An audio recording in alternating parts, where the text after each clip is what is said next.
Welcome to my channel. We're continuing our reading of the book Outsmarting Reality by Nero Knowledge. Chapter 8. You can't outrun your frequency. Principle. Manifestations cannot occur without a synchronized alignment across all three levels of existence. Various cultures and traditions across the world adhere to the notion of the three levels of existence. The three planes of existence have many different names: mind, body, and spirit. God the Father, God the Son, and God the Holy Spirit. Mental plane, physical plane, and spiritual plane. These are simply different expressions of the same universal truth. The inability to change one's reality often stems from ignorance of the three levels of existence. Most people go through life operating from only one plane while completely neglecting the other two.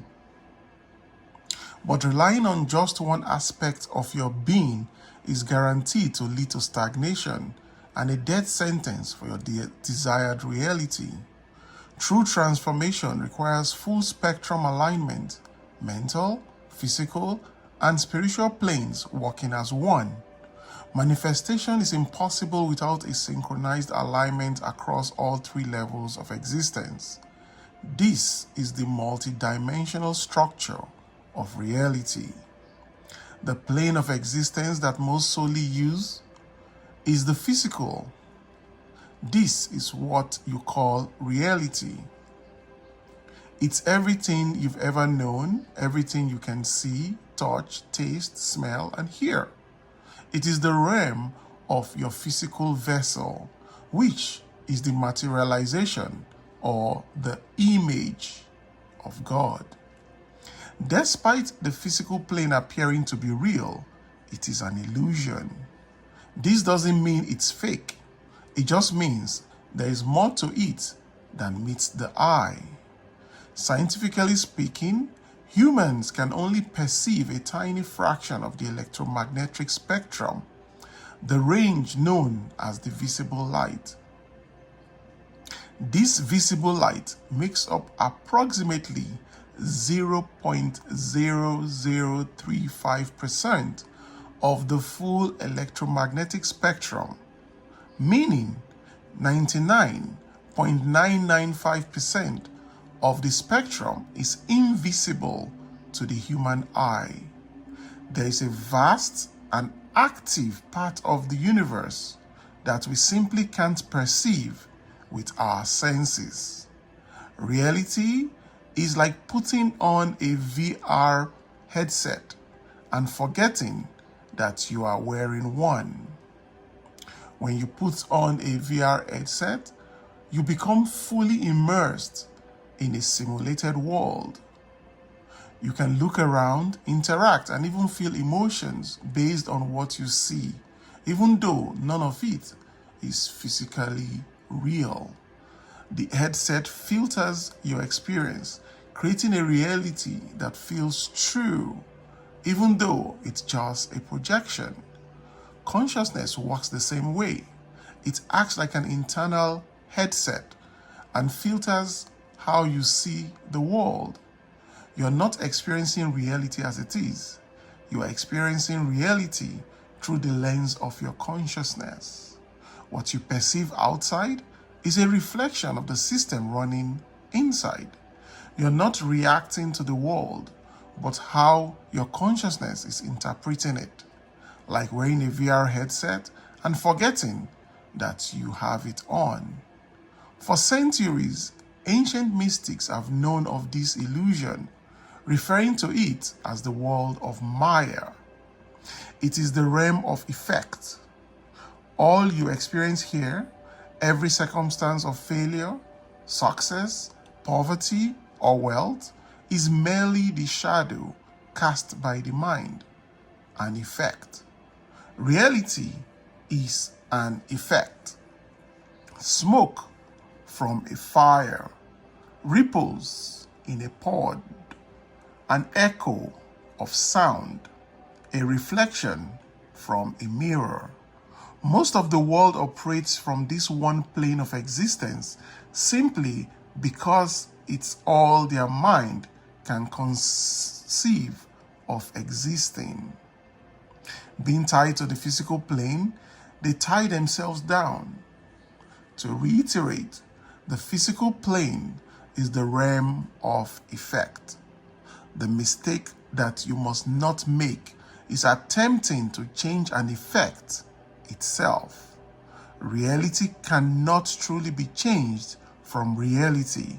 It must be altered on a higher plane of existence. The only place from where reality can truly be changed is the mental plane. Where do thoughts come from? Is every thought mine? Think of the mental plane as a layer of immaterialized thought, like clouds of potential ideas drifting through the fabric of reality. Imagine the world is made of steam. You can't touch it, but when its vibration is altered, it forms matter, which in this example will be ice.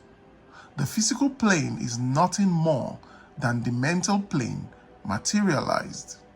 The mental plane is interchangeable with the mind, your state of consciousness, or your frequency.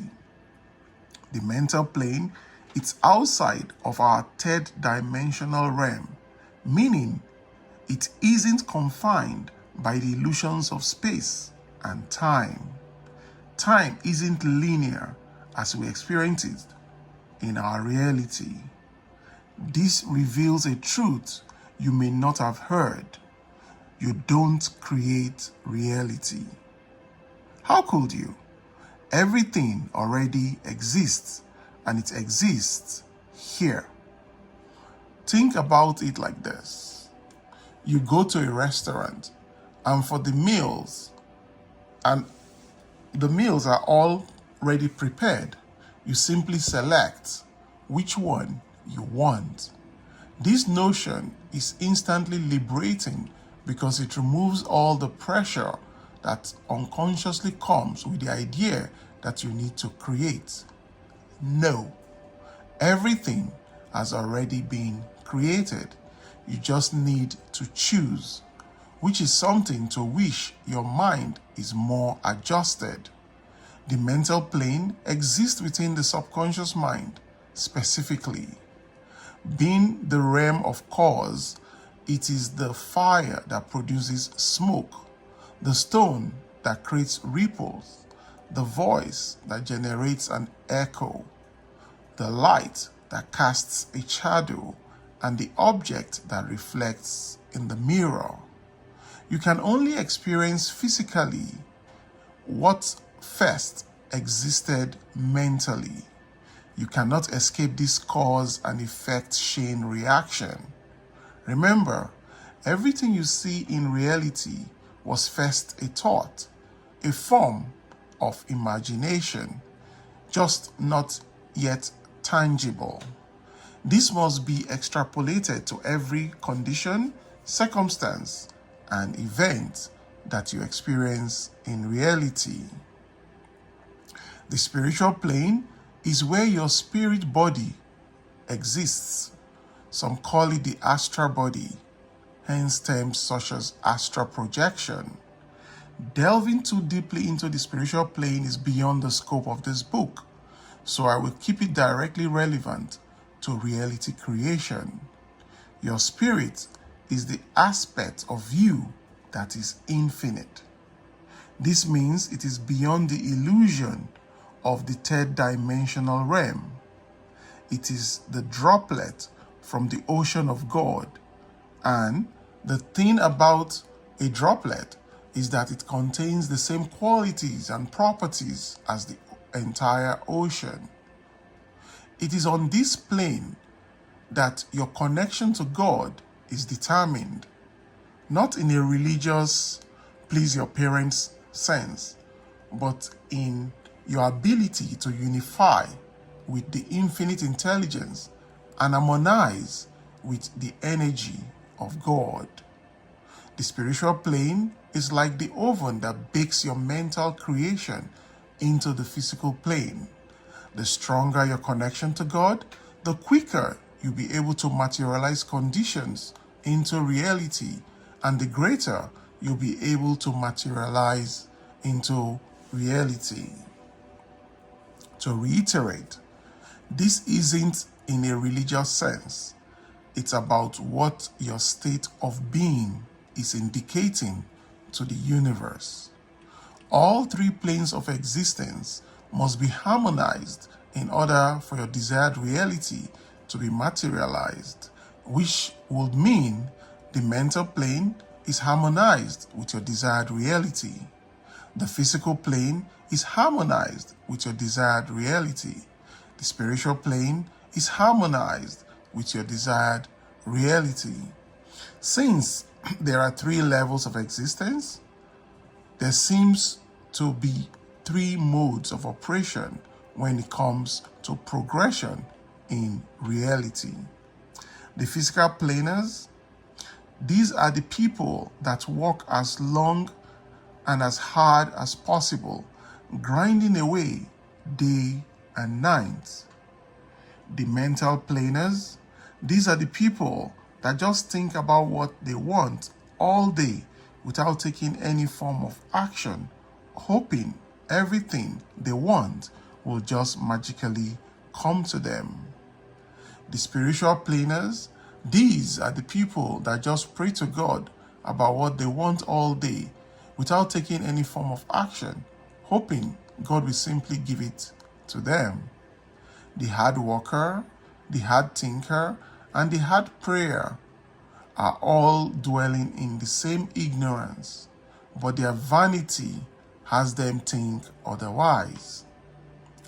They are all making the same mistake of simply relying on one plane of existence instead of using all three in unison.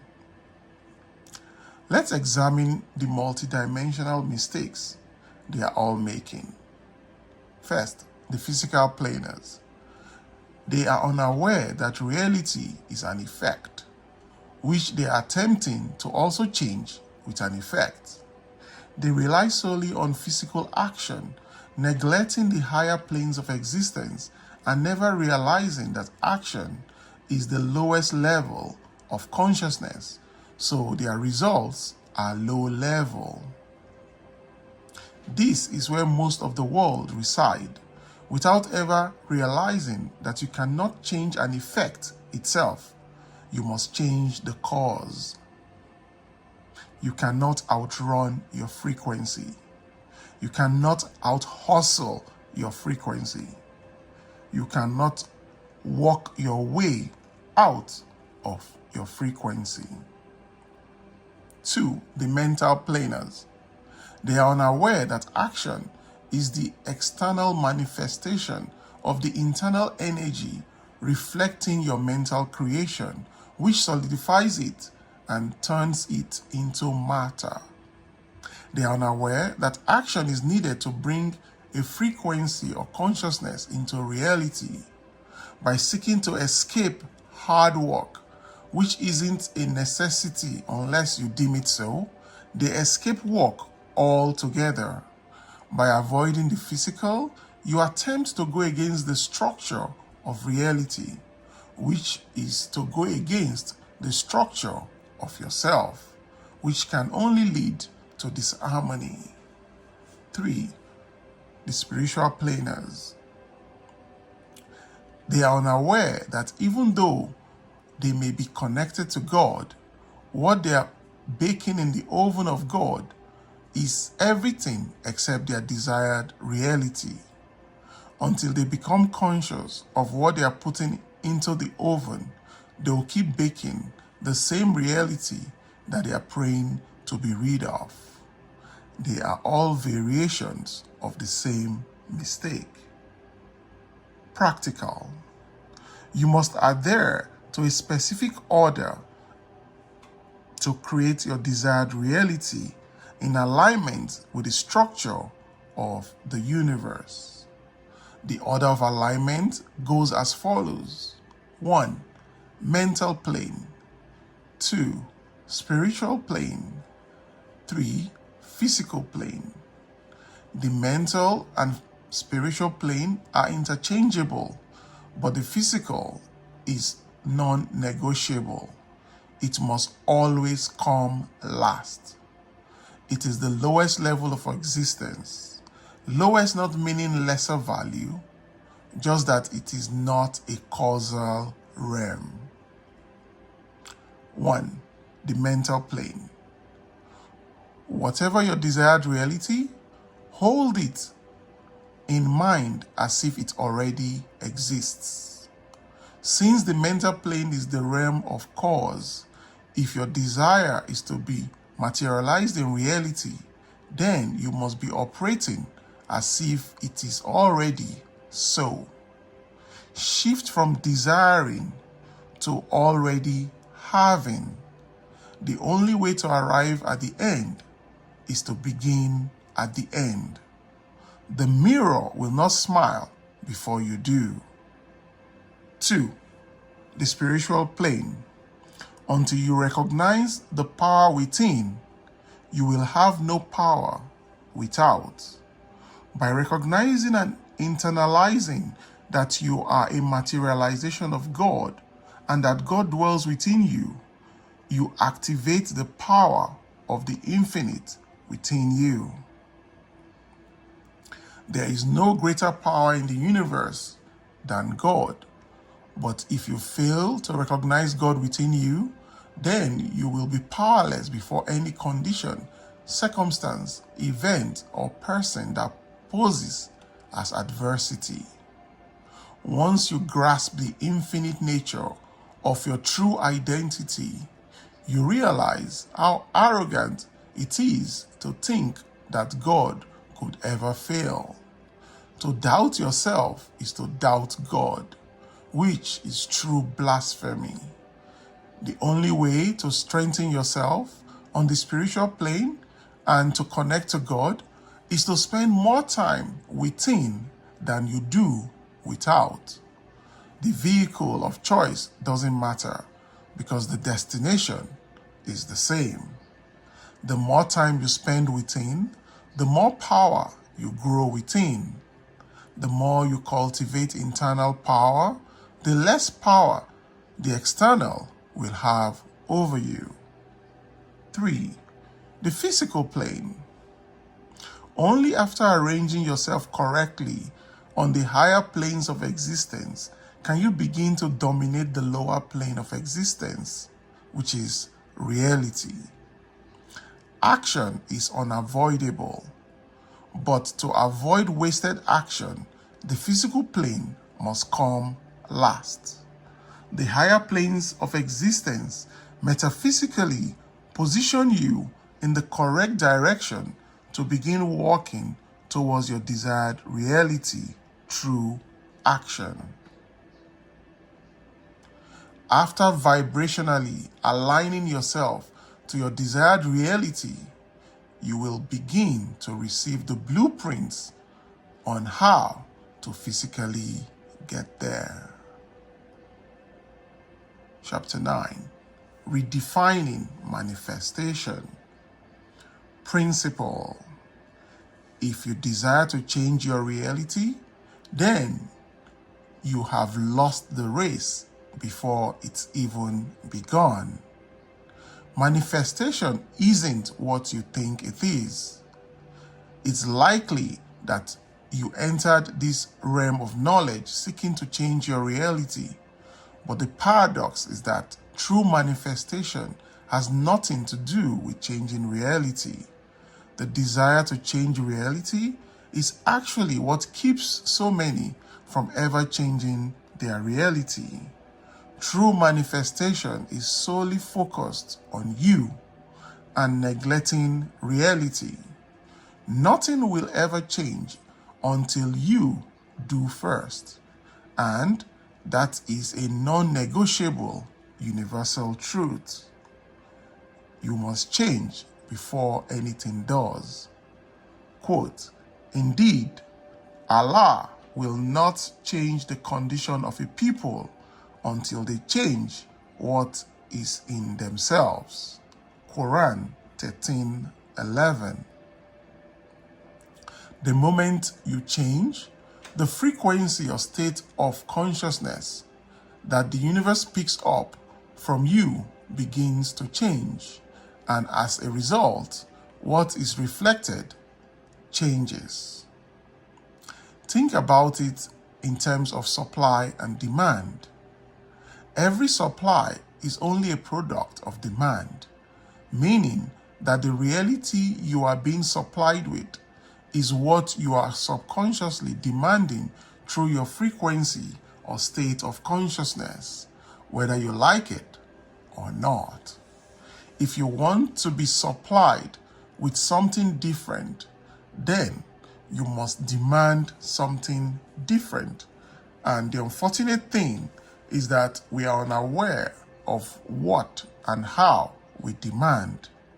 What you want is not what you demand. What you demand is who you are.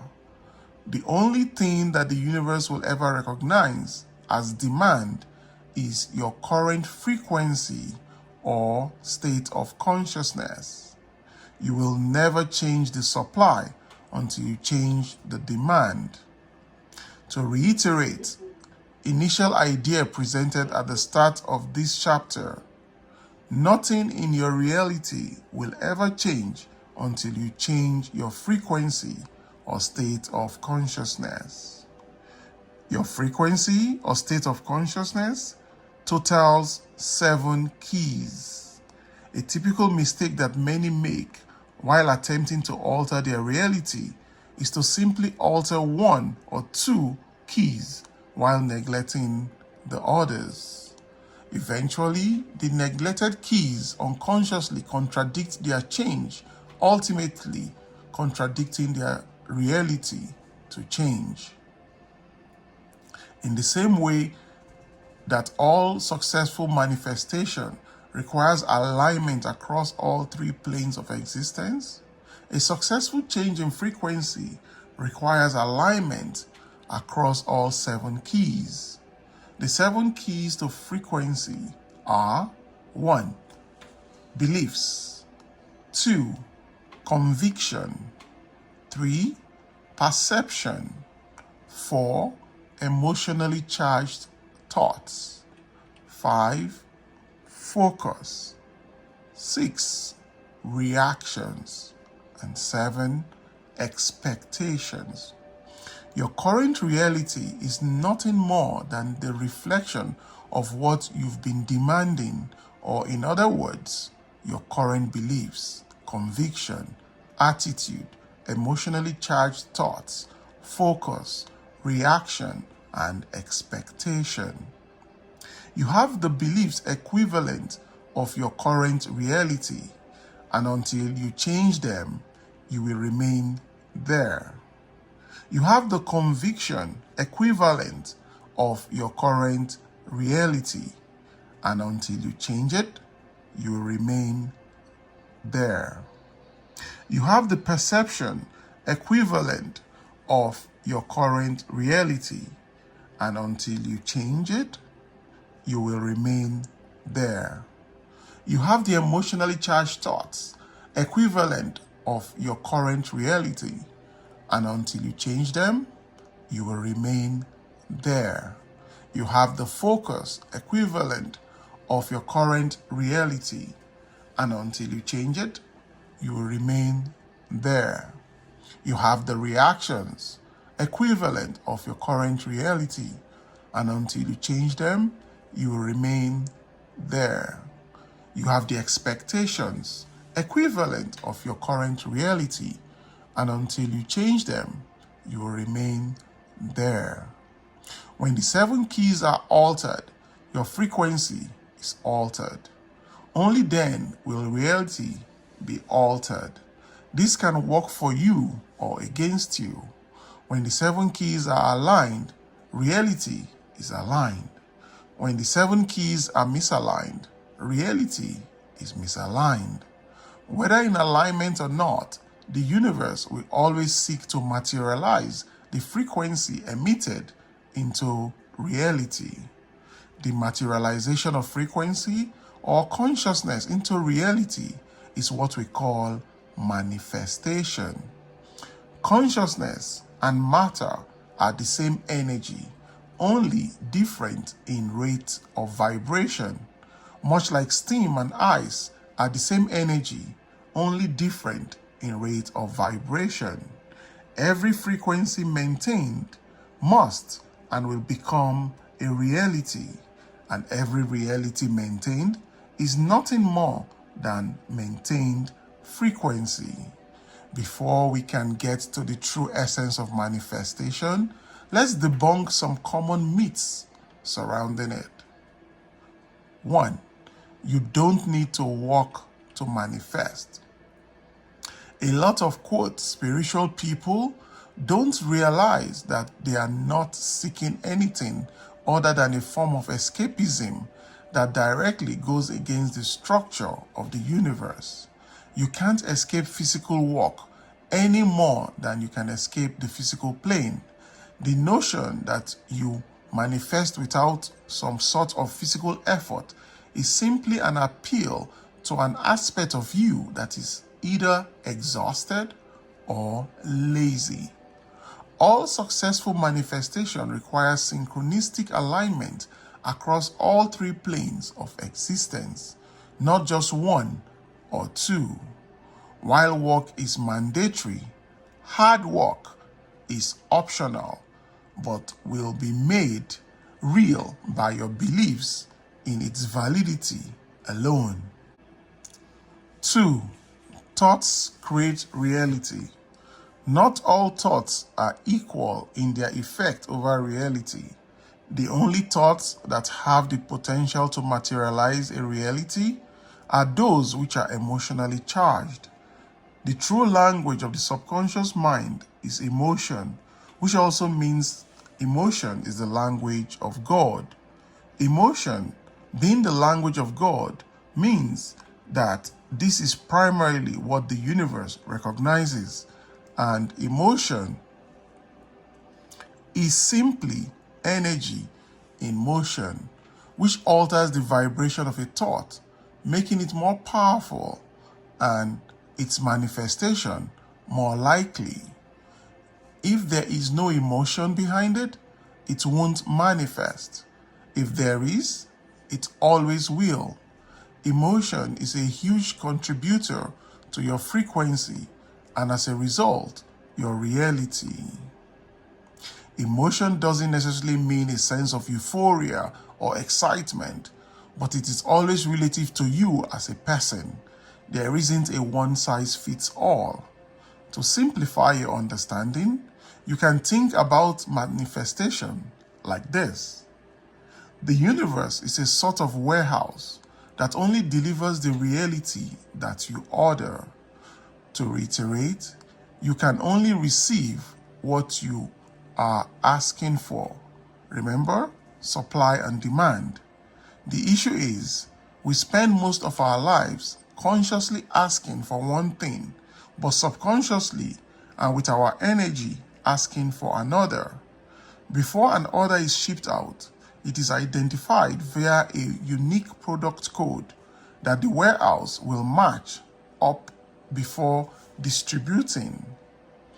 Think about your frequency like that unique product code that will always match its identical reality before being shipped out. To reiterate, before anything can exist physically, it must first exist vibrationally, which is the combination of mentally and emotionally. Those who know the true process of manifestation possess the ability to manifest instantly, and that is not an exaggeration.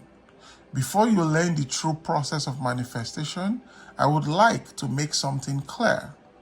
The knowledge you have is activated by the security you have in the knowledge. There are individuals with wrong knowledge, but through their security and conviction in it, make it right. There are also individuals with, quote, right knowledge, but through their insecurity and self-doubt in it, make it wrong.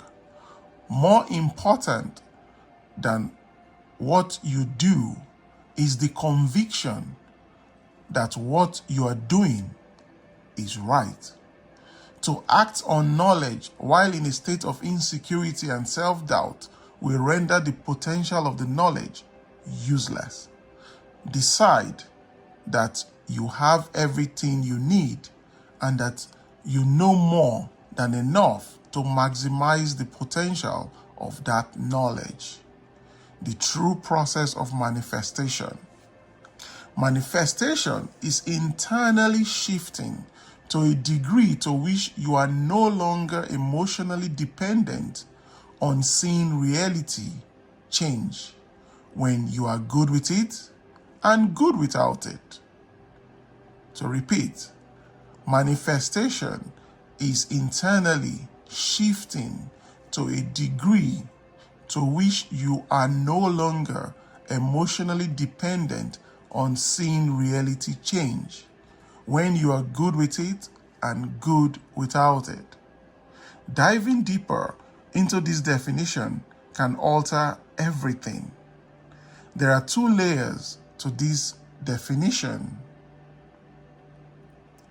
One, manifestation is focused on shifting internally, not externally. Two, when you are no longer emotionally dependent on what's going on outside of you, whether positive or negative, when you are good with it and good without it. Part 1. The common perception of manifestation is that it's about changing your reality. However, that idea will set you up to continuously fail to manifest or change your reality. So long as you desire to change your reality, you will be stuck playing the game of reality backwards. Your purpose for manifesting may be to change your reality, but the process of manifestation requires you to realize the outer world is of no significance and to redirect significance to your inner world only.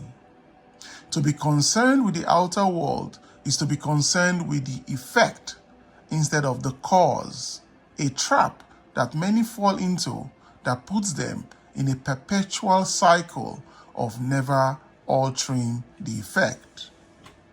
You want the effect to be different, but you don't pay any attention to the cause. How can you expect to alter the effect if you fail to alter the cause? This does not make sense. Manifestation isn't about changing reality.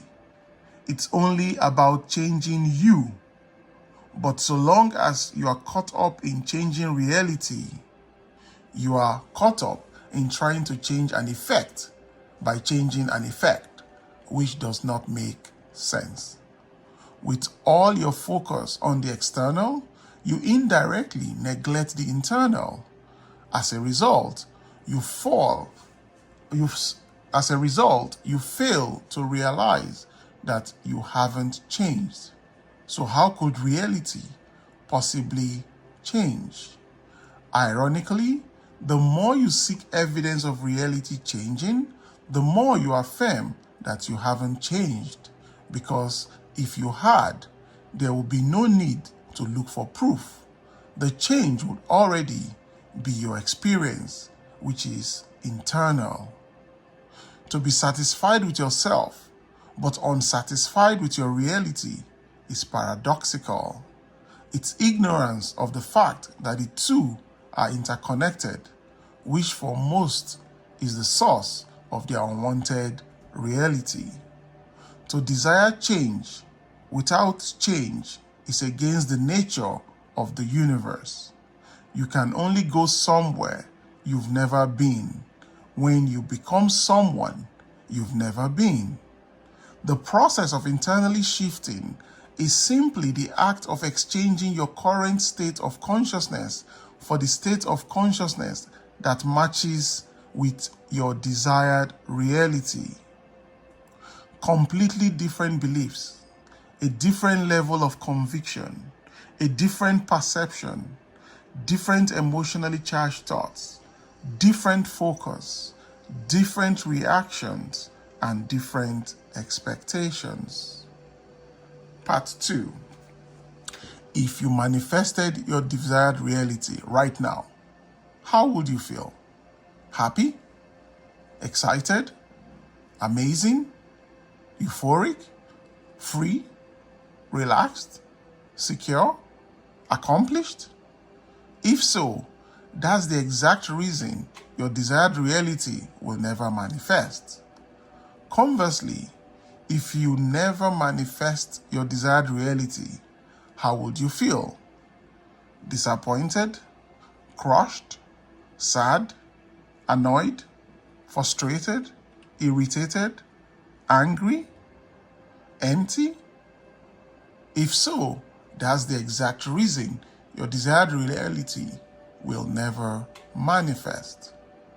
Whether you realize this or not, to grant the external the power to alter your internal state is a confession of a dependency on reality. To be dependent on reality is to require reality to give you what you desire. Those who are internally dependent on reality will forever be the slave of condition, circumstance, and the events of reality.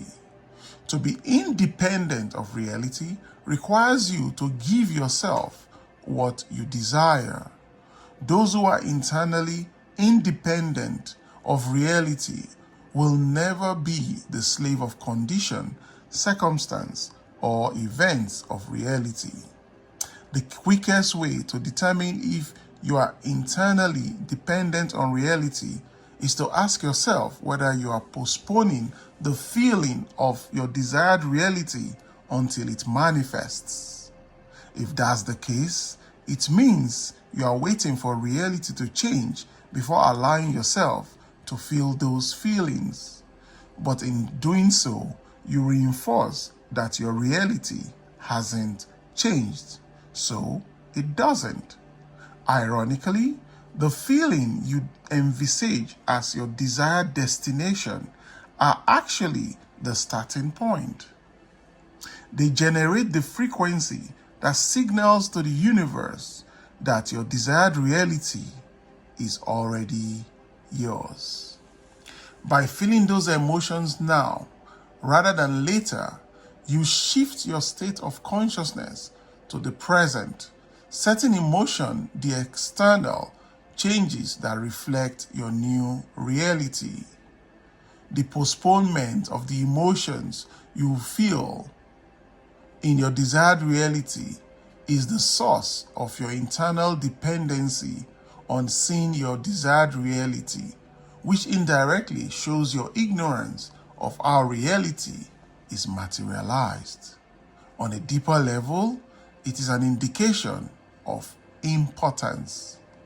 Importance to the universe is interpreted as energetic space. The bigger the importance of your desired reality, the bigger the space between you and it. Conversely, the smaller the importance of your desired reality, the smaller the space between you and it. The more you are internally dependent on seeing reality change, the more importance you indicate to the universe, which means the more space there is between you and your desired reality.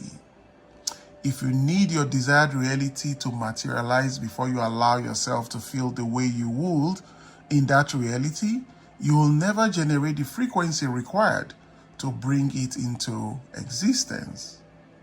The world will never prove anything to you that you have not first proven to yourself. Internal independence of reality is the essence of what it means to be good with it or without it, which is the prerequisite to altering your reality. Unfortunately, too often you are good with it, but not good without it.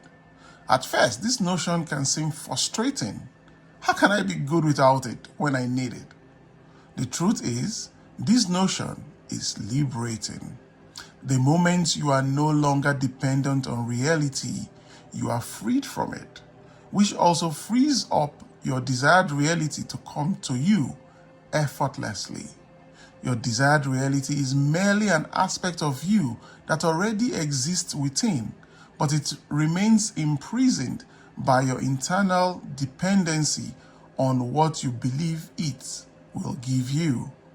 When reality can offer you nothing, it will offer you everything. Manifestation has nothing to do with doing, but everything to do with being. It isn't something you need to do. It's something you already do. Manifestation is like breathing, an effortless, unconscious process. Understanding this is the foundation of all manifestation. Only then will you be experienced as such. Manifestation is like breathing, an effortless, unconscious process. Understanding this is the foundation of all manifestation. Only then will it be experienced as such. Think about the moment you were searching for a particular car online, and then suddenly you started seeing them everywhere in your reality. Think about the moment you were searching for some shoe online, and then suddenly you started seeing them everywhere in your reality. Think about the moment you were thinking about someone, and then suddenly they called or texted you. Manifestation is something you've always done effortlessly. You've never had a problem with it. Truthfully, learning about it is simply discovering what you've been doing forever. Mistakenly, many desire to, quote, manifest while negating that they already manifest. Then when they fail to manifest, they conclude they have a problem. Ironically, through their belief in a problem, they manifest one. So rid yourself of your old frequency's trickery, attempting to convince you that you have a problem manifesting. Ironically, there are no truths in reality other than what the subconscious mind accepts as true. So if you believe you will have difficulty manifesting, then you shall. Practical. Many argue that the best technique for manifesting is it sublimals? Is it affirmations? Is it visualization? Is it vision boards? Is it writing your goals down as if they are accomplished? None of these are the best way to materialize your desired reality. The best manifestation technique is you. Transcend the infancy of technique or law superiority. The only truth is you. The only law is the law of you. There is no secret method or technique. One method works for some, others work for others. Techniques themselves are useless. It is the conviction that you pour into the technique that activates it to work, and nothing else. The technique itself does not create reality. It merely positions you to create your reality by being in the internal state equivalent to your desired reality so it can effortlessly unfold. The only purpose of these techniques is to internally shift you into the state of consciousness of your desired reality to such a degree you are no longer emotionally dependent on seeing reality change. Your unwavering conviction that it will work is the only thing that makes it work. That is what activates the technique. Your unwavering conviction that it will work is the only thing that makes it work. That is what activates the technique. So, to reiterate a point made earlier, more important than what you do is the conviction you have in what you're doing. Scientists discovered the placebo effect during the 18th century, which proved that conviction alone creates change. If you take a sugar pill, truly believing it's medicine, your body responds as if it is, because it's not the pill that holds the power, but your conviction in it. As humans, we are microcosms of the universe. The ancients stated, quote, as above, so below, as below, so above, conveying that we are miniature walking reflections of the universe. This means that the universe itself, being so below as above, has its own placebo effect. So it's not about affirmations, visualization, vision boards, or writing your goals down as if they're already done. It's about you. That's what it's always been about. You. Techniques are like vehicles. It doesn't matter what car you ride in. All that matters is the fuel that's in the vehicle, because that will be what drives you to your destination. In order for a technique to work, using it must generate an intense degree of emotion. To do that, the technique must be vivid. Bear this in mind when choosing your preferred technique. The technique I exclusively teach clients.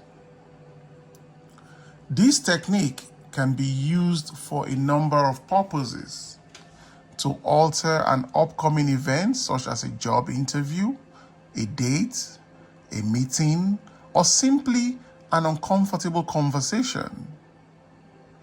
I have seen all the above unfold as desired, including court hearings that were definite jail time. It can also be used to internally shift you to resonate with the frequency or state of consciousness of your desired reality. It can also be used to rewrite a traumatic, painful, or upsetting past event that still may have a grasp on you to this day. This method capitalizes on the fact that the mind cannot distinguish between fact and imagination or consciousness. When imagination becomes real to the mind, it alters your frequency or state of consciousness to reflect that, causing reality to recognize itself in alignment with your internal shift. This technique has the sole purpose of convincing your mind that what you are experiencing within is real, and it will only accept it as real if what you are experiencing within generates an intense degree of emotion and is vivid. An intense degree of emotion may mean euphoria. It may mean tears of joy. It may mean extreme gratitude. It may mean uncontainable excitement. It may mean deep peace. It may mean complete serenity. It is entirely dependent on how you will be upon attaining your desired reality. It is not one size fits all. I am rarely excited but often extremely calm. So that is the emotion that resonates my truth. Vivid implies clarity, which means knowing exactly what you want with pinpoint precision, so there is no room for confusion. These two components combined will be sufficient to convince the mind that the internal experience is something that has actually been experienced.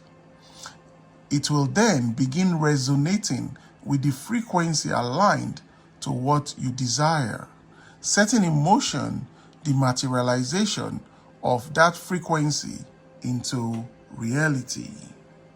As mentioned earlier, importance is the enemy of the materialization of your desired reality.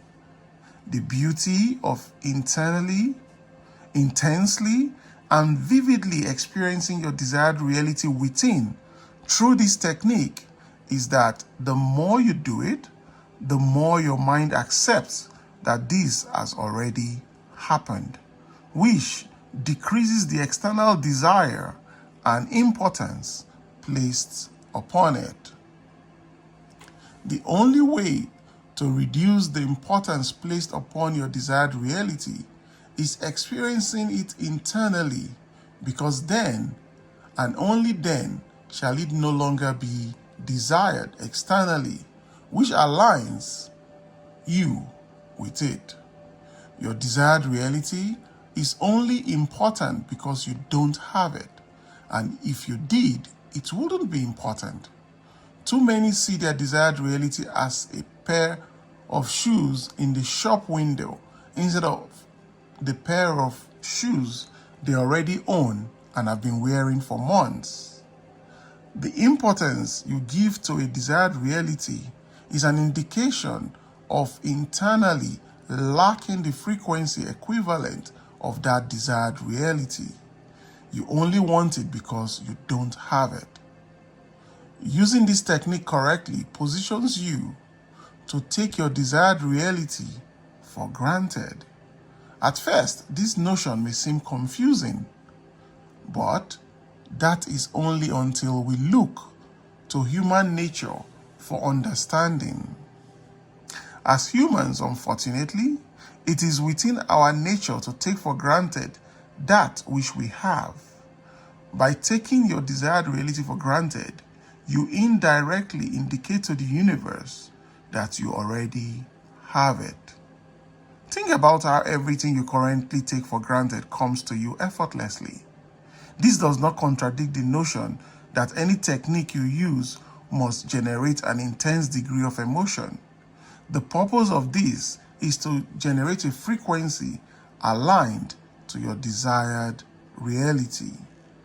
Fortunately, the natural side effect of intensely and internally feeling the emotions you'd feel in your desired reality is a reduced desire for it externally. In effect, killing two birds with one stone. The technique I exclusively teach to clients is simple and made up of two parts: the isolated practice of visualization and carrying that internal shift into your daily life. Part 1. 1. Clearly define the circumstance, event, or reality that you desire. There must be no confusion about what you want to manifest. 2.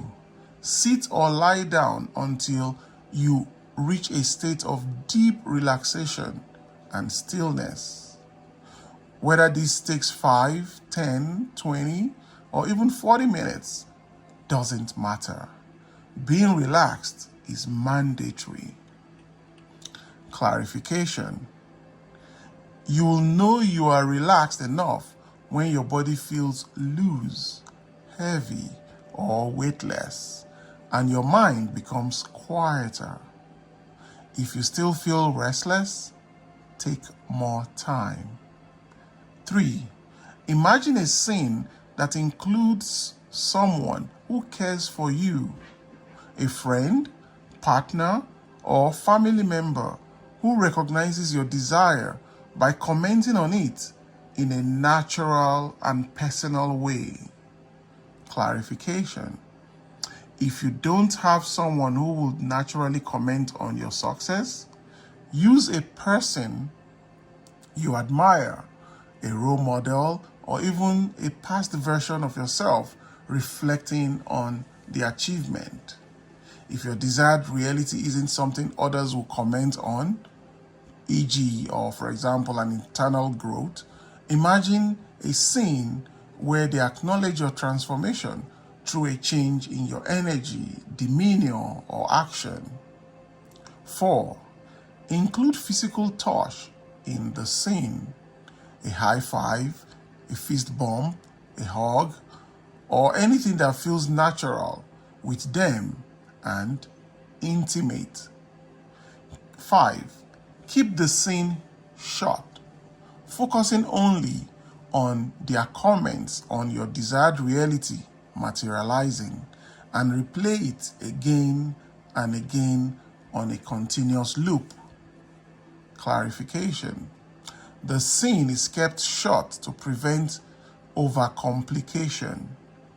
If it's too long, your focus will scatter.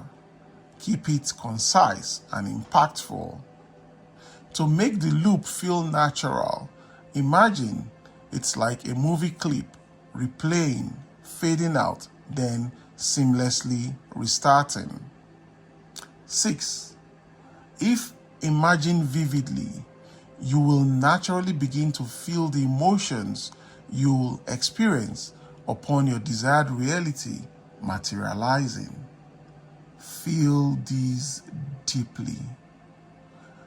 Clarification. If emotions don't come easily, focus on amplifying the details. For example, the tone of voice, expressions, warmth of touch. Emotion is triggered by immersion into vividness, so sink deeper into the scene. 7. There is no set time for this practice. The moment you begin to feel strain, effort, or fatigue, stop immediately. Clarification. If you notice yourself forcing it, don't push through.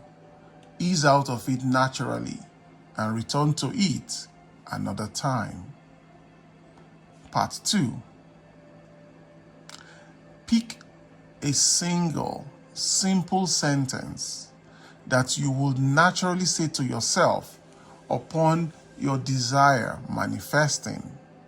It must be authentic, what you truly think or say. Clarification. If you struggle to come up with a natural sentence, imagine seeing your desired reality unfold right now in front of you. What's the first thought that runs through your mind?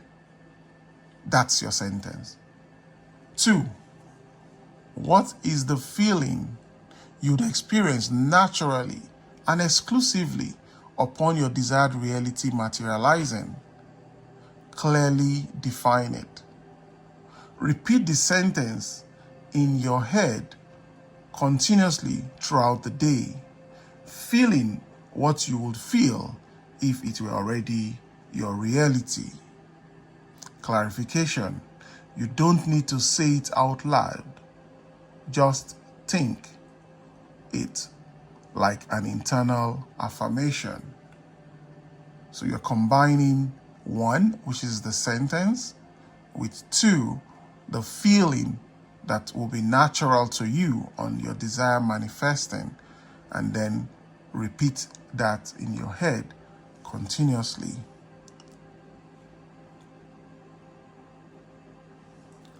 If you struggle to feel the right emotion, slow down and focus. Instead of repeating the sentence mechanically, imagine the depth behind it. There is no need to force constant repetition.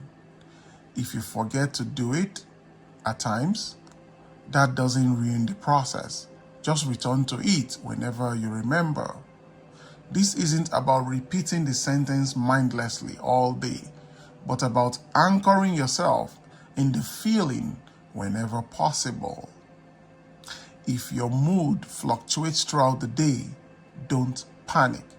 Shifting states is natural. Simply return to the sentence and feeling without resistance. In both aspects of the technique, simplicity is mandatory.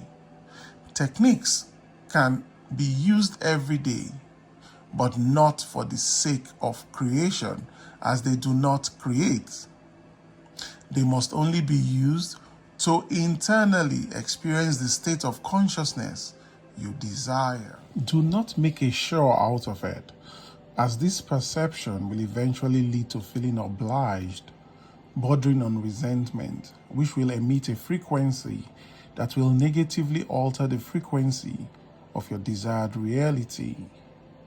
If it's beginning to feel like a show, take a break and enjoy your reality. Here are some examples of how the technique can be applied to different desired realities. The desire for love. Part 1. Visualized scene. A close friend or family member hugging while saying, "This is the love you always deserved. You're so happy." Or however your friend or family member will say it. Part 2.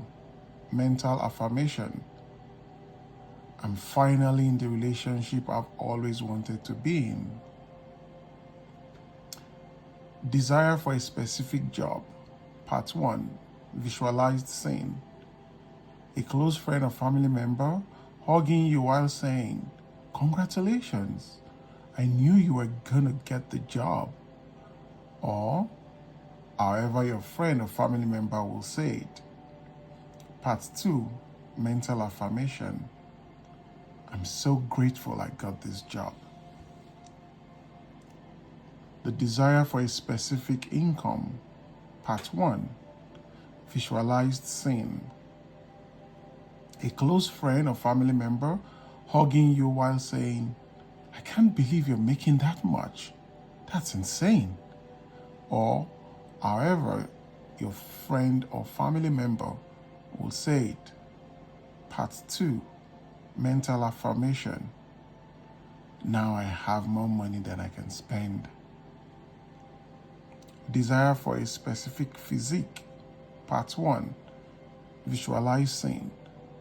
A close friend or family member hugging you while saying, "You look like you live in the gym these days. You gotta train me." Or however your friend or family member will say it. Part 2. Mental affirmation. "I'm in the best shape of my life." Desire for business success. Part 1. Visualize scene. A close friend or family member hugging you while saying, "Congratulations. How does it feel to be making X amount of money?" Or however your friend or family member will say it. Part 2. Mental affirmation. "Sales are coming in like crazy these days." These are just some examples. Adapt them to your specific desire. All manifestation is instant. When aiming to materialize your desired reality, it's natural to ask, how long will it take to manifest what I want? This question is a confession of ignorance to the true essence of manifestation. Remember, manifestation isn't a matter of altering reality. It's about altering yourself. Altering oneself can happen in an instant, which would mean that all manifestations are instant. The act of altering reality requires a transcendence of third-dimensional constraint, one of those constraints being time.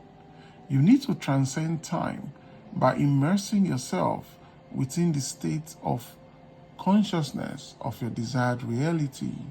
By doing so, you experience the truest essence of your desired reality.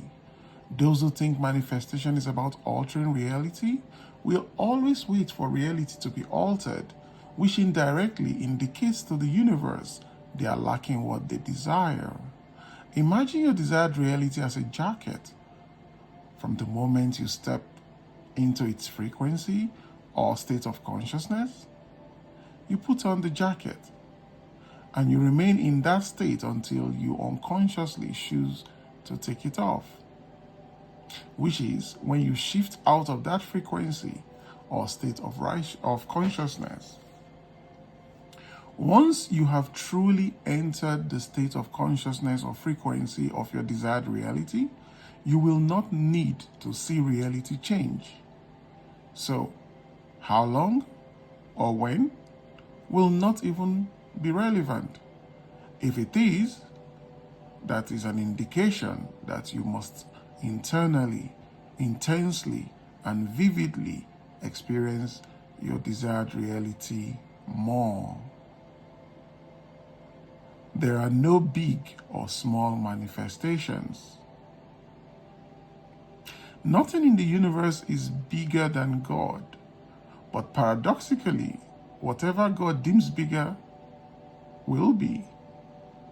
Big or small are concepts that do not exist to the infinite. It is us defining that leads to confining. Your perception of a reality will always lead to the projection of a reality. If you view your desired reality as big, then it will be too big for you to materialize. Not because it is big, but because you have made it so. Often, the difficulty of materializing your desired reality does not lay in the reality, but in our unawareness of how we make it difficult. To the infinite, the reality that you so greatly desire is no greater than the one you currently experience, and vice versa. It is all the same since it is above duality. It seems as though whatever we deem to be big becomes too big for our minds to conceive us materializing. So the wise thing to do will be to deem your desired reality as small. By deeming it small, it isn't too big for your mind to conceive materializing, which allows for a smooth materialization of your desired reality. You need to build manifestation muscle. Manifestation, despite being something you already do, operates in a similar way to a skill. There are individuals who seem to have the ability to materialize whatever it is they want, and the source of their power lies in their manifestation muscle. Some people have weak manifestation muscle, and others have strong manifestation muscle, which makes all the difference. Manifestation works like building muscle in the gym. The more you materialize, the stronger your manifestation muscle becomes. If you're trying to manifest something too big, too soon, without proper training or building up smaller wins, you risk feeling stuck in a cycle of failure. Just like you wouldn't try to lift extremely heavy weights without training in the gym, you shouldn't expect to manifest huge desires without gradually working your way up. Manifestation muscle is nothing more than a measurement of conviction you have in your ability to materialize your desires. The more you see evidence of your ability to manifest, the more that strengthens your conviction. And the more conviction you have, the more and the easier you are able to manifest. It's likely that you don't have sufficient conviction in your ability to alter reality. That's not because you can't manifest. It is because you neglect the instances you do manifest. Remember, you have been manifesting on autopilot your whole life. By becoming aware that you are already manifesting, you recognize the invisible string that connects reality and your mind. The more evidence you see, the more conviction you have, and the more muscle you gain. Often, we do not realize that we have the conviction necessary to materialize our desired reality. A recommended way to build conviction is by materializing what you deem to be small things. The mind will naturally note these instances as evidence, which quickly stacks up. Manifest seeing a specific pair of shoes. Manifest seeing a specific car in a specific color. Manifest seeing a specific colored backpack. Manifest an available parking space. Each small success builds confidence, strengthens your conviction, and makes it easier to manifest bigger goals over time. Building manifestation muscle requires patience, consistency, and incremental progress. After a while, your mind will naturally have a shortcut, and the idea of your desired reality will seem easy. That is everything you need to know when it comes to manifestation. There is no other secret key or hidden ancient wisdom you are missing. You have it all, as you always have. I would like to end this chapter by saying that manifestation is not you creating reality. There is nothing for you to create, since all realities and frequencies already exist within the infinite within you. Manifestation isn't creation, it is revelation. You are revealing what already exists within. The desire of your desires. Principle: just let go. Just detach. These are not new concepts, yet they seem so difficult to do. How can I detach from wanting more money when I need to pay my bills? How can I detach from wanting a romantic partner when I need love? How can I detach from my career when I need to progress? Detachment and letting go are necessary if you are to alter your reality, but they cannot be unlocked unless you understand exactly what this means. You will never be able to let go or detach unless you know what you truly want. You don't want what you think you want. Until you realize what you truly want, you will not be in a reality where you experience what you want. It's likely that you are reading this book because you want to materialize a reality of success, prosperity, health, love, abundance, and good fortune. This is your first mistake. So long as your motive is to change your reality, you are playing the game backwards. It's not about reality, and it never has been. Paradoxically, again, none of this is truly about changing reality. It's about changing you. When your focus is locked on fixing or controlling reality, you end up neglecting yourself. And in neglecting yourself, you unknowingly continue to create the very reality you're trying to escape.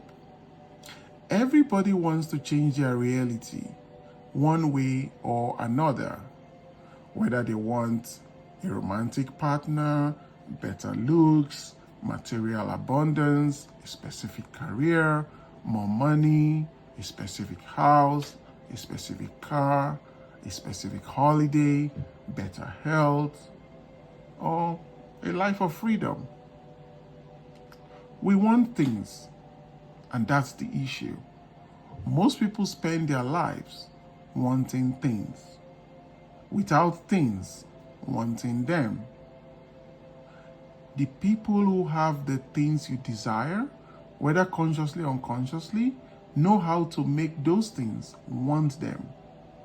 Until you know how, you'll want forever, but never be wanted. If you hear the whispers of reality, you don't need to hear the screams.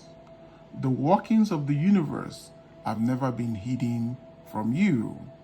It's easier to make a cheater come to you than it is to chase a cheater. It's easier to make a butterfly come to you than it is to chase a butterfly. It's easier to make a fish come to you than it is to chase a fish. You are focusing on the wrong thing. You don't want what you think you want. You don't want that person. You don't want that amount of money. You don't want that house. You don't want that trip. You don't want that career. Big or small, you don't want anything that you think you want. But because you think you do, that's where all your energy is focused, and as a result, wasted. For anything you ever want in life, remember this: you don't want what you desire, but the internal state you believe it will put you in. Here are some examples to illustrate the point. You don't want a toothpick for the sake of wanting a toothpick. You want to be in comfort. You don't want a drink for the sake of wanting a drink. You want to quench your thirst and feel satisfied. You don't want a person for the sake of wanting a person. You want to be appreciated, seen, loved, and cherished, or sexually satisfied. You don't want a house for the sake of wanting a house. You want to feel accomplished, proud, and secure. You don't want more money for the sake of wanting more money. You want to feel secure, free, and relieved. You don't want the things themselves. You want how the things will make you feel. If they didn't change how you felt, you wouldn't want them. Whether the feeling is mild or strong, we still want it. If you dig deep enough, at the root of everything you will ever want, you will find a frequency that you believe is missing. All we want in life is frequency. We were once interconnected and part of the infinite, but through materializing ourselves on the physical plane, we separated to a degree, and so every desire we have is nothing more than a feeble attempt to become whole again. You don't want anything in the world, even though you've become convinced that you do. What you want is a different state of consciousness than the one you have now. How can you expect to detach from the world when what you think you want is the world? It's a trap. This is why the notion of letting go or detaching makes sense intellectually, but not practically. Until your concept of what you desire changes, nothing will change. You will never want something in reality without reason. Reason is meaning, and meaning is always emotional, which poses a question. How do you think you feel upon materializing what you want? If you can answer that question, you can have what you want. And this leads us to the paradox of reality. The universe interprets you wanting something as an indication that you don't have it. How can you want something that you already have? You only want that house because you don't have it. You only want that career because you don't have it. You only want that person because you don't have them. You only want more money because you don't have enough. This is how the universe thinks. In this universe, there are two chairs, wanting and having. You can't sit in two chairs at once. You are either in one or the other. Anytime that you want something, the universe registers that you don't have it. And that is what's reflected, leading to a continual cycle of you wanting but never receiving. To want is to decline what you could have. Wanting something will repel you from ever having it. Having must be understood through the lens of the universe rather than the human definition. Having to humans and to the universe are two completely different things. For humans, having refers to physically possessing. On a universal level, having refers to vibrationally possessing. We humans want our desires because we physically don't have them. And if we did, then we wouldn't want them anymore because we already have them. To the universe, the physical plane is an illusion. It's insignificant, as it isn't grounded in universal truth. The universe, knowing that reality is merely an illusion, doesn't revere it as we do.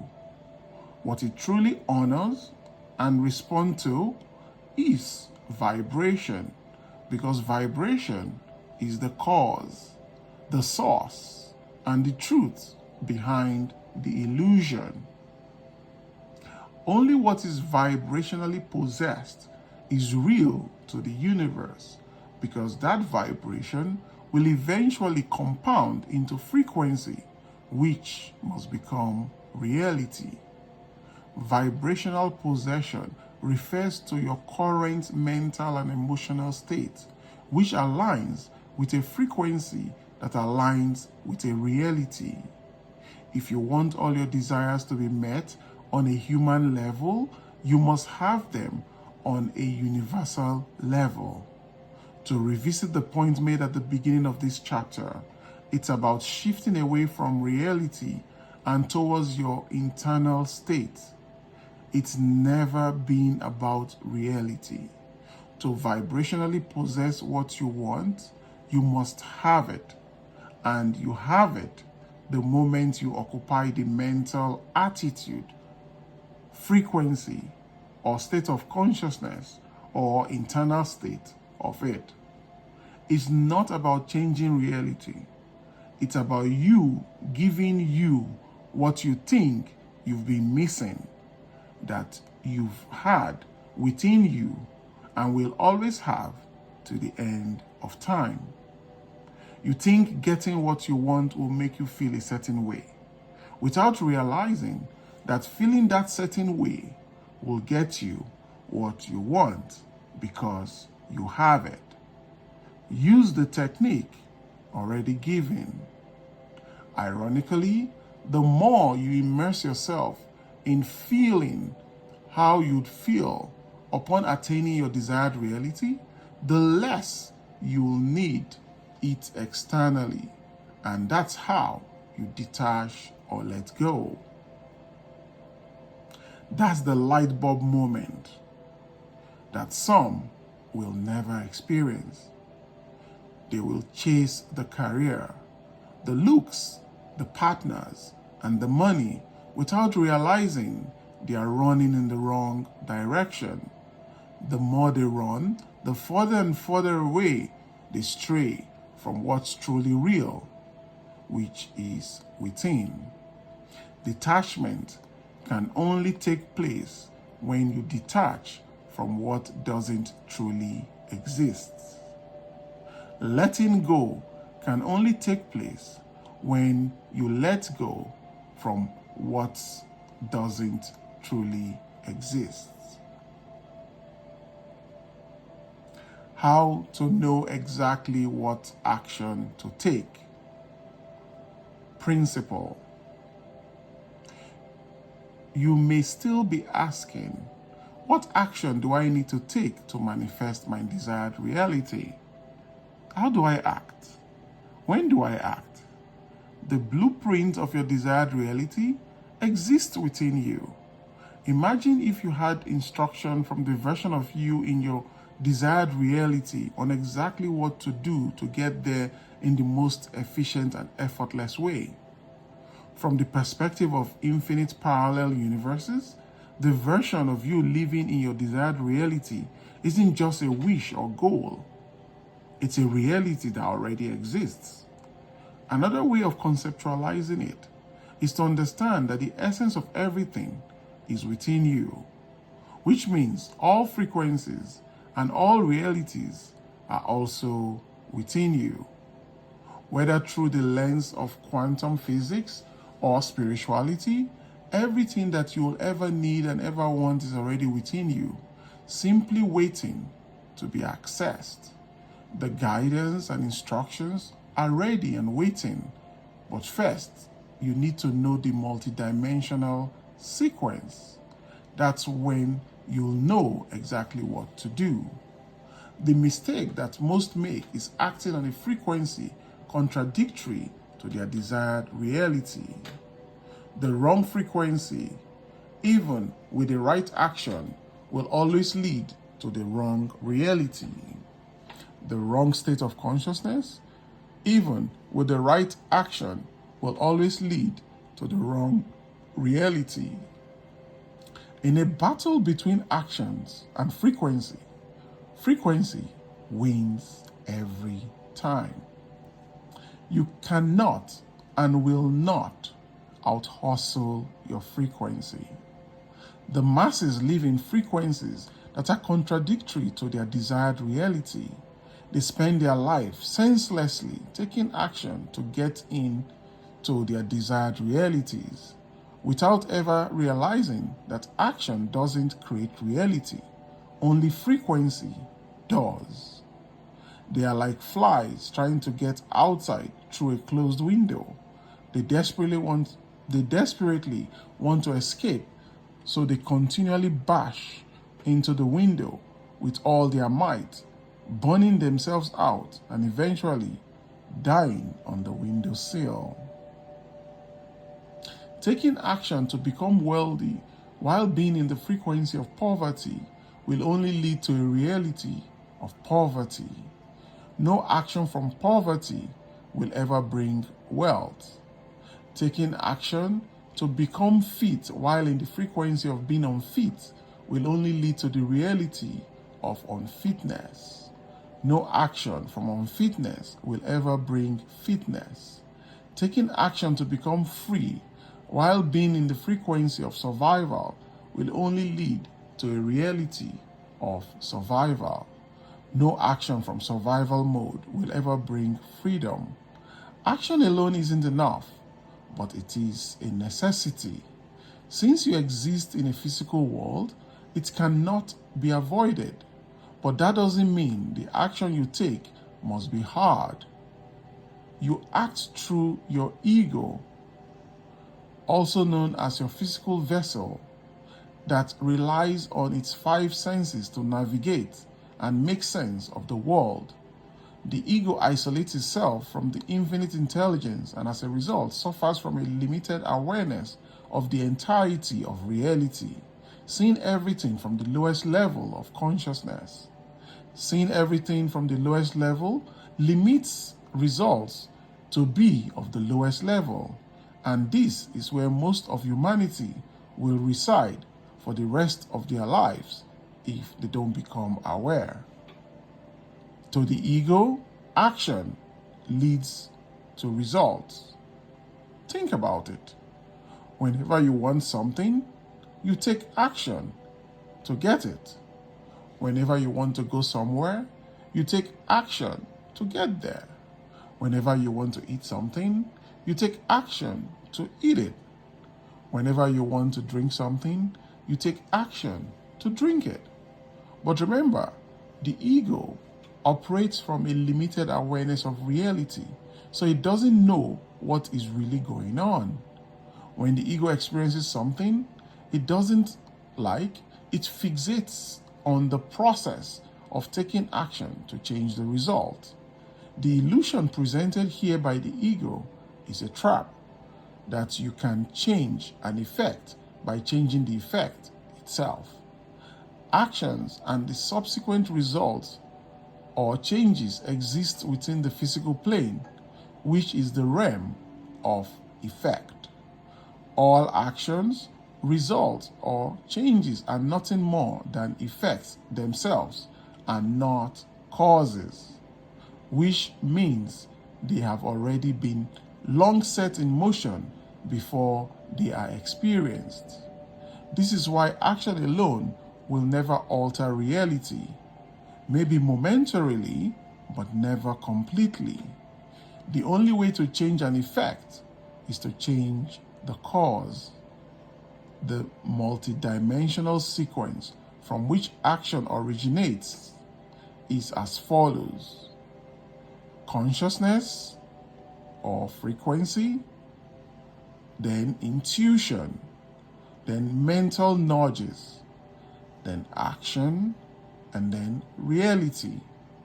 Consciousness, intuition, mental nudges, action, reality. Until you understand this, like the masses, you will continue to act senselessly and it will never be enough. Let's begin with the end product, which is reality. To get there, we take action. Think of action as the midwife of energy, solidifying the immaterial to the material. We take action based upon small mental nudges that compel us to do something, whether taking a different route, reaching out to someone, sorting out documents, changing this or buying that. We all experience these mental nudges. They are subtle, but they direct us on what to do. The mental nudges that we experience are a direct result of our intuition. Intuition is an amalgamation of two words, inner and tuition, meaning guidance or teaching that comes from within. The mental nudges that we receive that compel you to take specific action is directly reflective of your intuition. If intuition is what we download, then every download has a source, and that source is frequency. Your frequency will determine the download you extract. Frequency has a domino effect across the multidimensional sequence of events that leads to action. Since it is the highest level, it has the most power. Let's now revisit one of the examples listed earlier with an understanding of the sequence. Taking action to become wealthy while being in the frequency of poverty will only lead to a reality of poverty. No action from poverty will ever bring wealth. So the frequency here is poverty. Intuition, poverty. Mental nudges, poverty. Action, poverty. Reality, poverty. If someone is tuned into a frequency of poverty, that will determine their intuition, meaning they can only download information from a source of poverty. This leads to mental nudges that reflect poverty, causing action towards poverty, ultimately creating a reality reflective of poverty. Taking the action to reach a reality of being fit while being in the frequency of being unfit will only lead to a reality of unfit. No action from unfitness will ever bring fitness. Frequency, unfitness. Intuition, unfitness. Mental nudges, unfitness. Action, unfitness. Reality, unfitness. Somebody tuned in a frequency of unfitness can only experience an intuition that downloads information from a source of unfitness, leading to mental nudges that will eventually reflect unfitness, leading to action built off these mental nudges of unfitness, ultimately reflecting a reality of unfitness. Taking the action to reach a reality of freedom while being in the frequency of survival will only lead to a reality of survival. No action from survival mode will ever bring freedom. Frequency, survival. Intuition, survival. Mental nudges, survival. Leads to action, survival. Leads to reality, survival. Somebody tuned in a frequency of survival can only experience an intuition that downloads information from a source of survival, leading to mental nudges that will eventually reflect survival, leading to action built off these mental nudges of survival, ultimately reflecting a reality of survival. Most spend their lives attempting to fight against the tide of the universe, which is their own state of consciousness or frequency.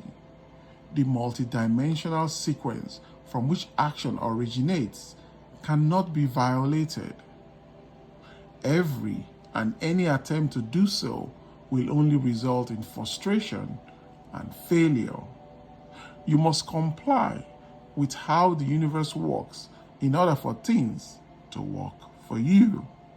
When you work so hard and it is still not enough, it's easy to experience frustration, irritation, and apathy. The unfortunate irony is that these are all emotions that lead to the output of a frequency that the universe will then magnify, making you feel more frustrated, irritated, and apathetic while you are working so hard. But to the same degree that the multidimensional sequence from which action originates can work against you, it can work for you. Now that you understand the sequence from the top down, instead of spending your time at the bottom like so many, you can alter it from the top. The knock-on effect is that you know exactly how to change your reality. As mentioned, frequency ultimately determines the intuition you download, the mental nudges that you receive, and the mental nudges that are physically executed. So, we must shift from operating on the lowest level of consciousness to the highest level of consciousness. The moment you alter your frequency, it has a ripple effect through the sequence that alters the action you take. So long as your frequency is calibrated to your desired reality, this will lead you being internally guided by the version of you in your desired reality via the intuition into which you can tune, leading to mental nudges that come from the version of you in your desired reality, leading to action that comes from the version of you in your desired reality, that finally leads to your desired reality manifesting. This is the same in theory and actuality. By shifting into the frequency or state of consciousness of your desired reality and operating from it, you can be guided on exactly how to get there. What you consider your destination is actually your starting location. You can only be wherever you already are. Consciousness, frequency, desired reality leads to your intuition, and the intuition of your desired reality, which gives mental nudges of your desired realities, which leads to action of your desired reality, which leads to the reality of your desired reality.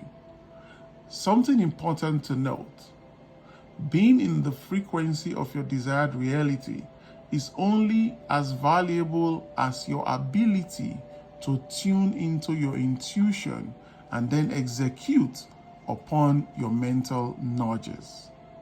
The world programs us to second guess ourselves.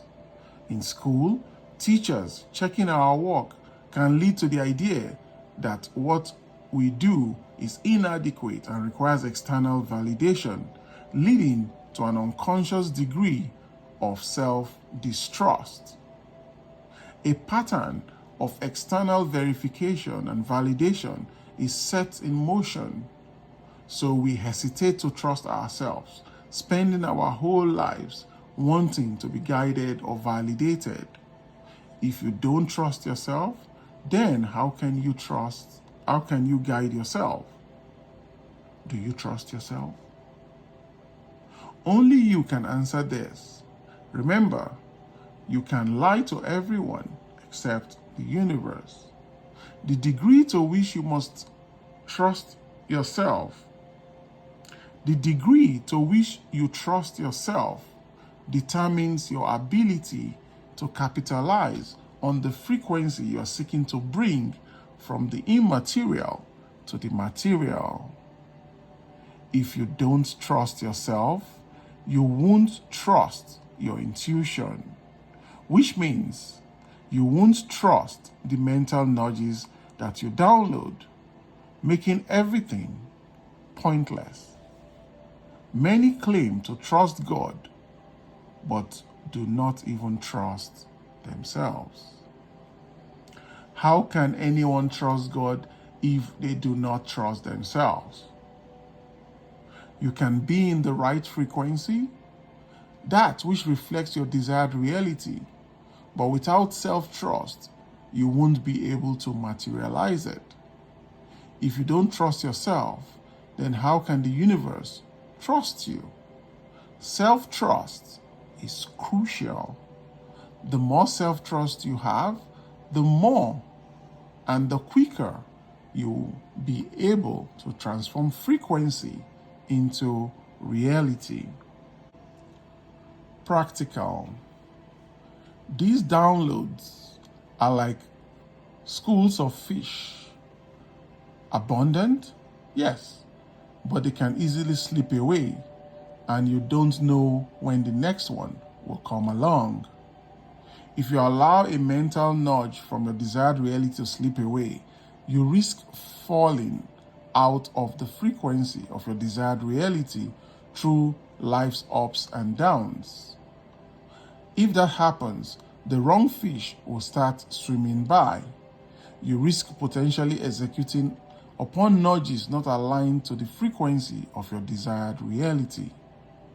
The speed that you execute these mental nudges with will reflect the amount of self-trust and conviction that you have, ultimately setting in motion for it to be compounded. After tuning into the frequency of your desired reality, it's likely that you will be guided to do things you haven't done before, or that you'll be meaning to do, but about which you have been procrastinating. Procrastination is simply the stagnation of energy caused by trying to take action contradictory to your frequency. Once your frequencies are aligned with the action you are trying to take, you will naturally be compelled to act. The frequency of your desired reality will bring you to your desired reality so long as you bring yourself to do what you are being nudged to do. It will be subtle at first, as it's likely you haven't been listening. But the more you listen and the more you do as it directs you to do, the louder and clearer it will become. At first, the mental nudges of your desired reality will feel uncomfortable and somewhat foreign. But that's simply because you are leaving your old frequency, otherwise known as your comfort zone. It will feel different, but that indicates an energetic shift. Here are a couple of examples of differences that may arise once you shift into the frequency of your desired reality. Apply for that job. Change your website or social media profile. Reach out to someone you've been meaning to contact. Start that diet. Buy the book or that book. Go a different route than normal. Tell someone how you truly feel. Work on something you've been meaning to do. Pivot strategy or change strategy. Quit your job or business. Break up with someone. Sort out your email inbox. The moment you're tuned into the frequency of your desired reality, rest assured that you will know what to do. You can even convince yourself now that you know what to do and follow the guidance from within.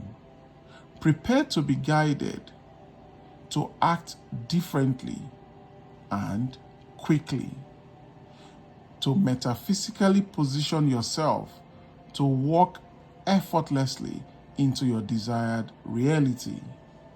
Remember this phrase: frequency first, action after. Frequency first, action after. The perception projection loop.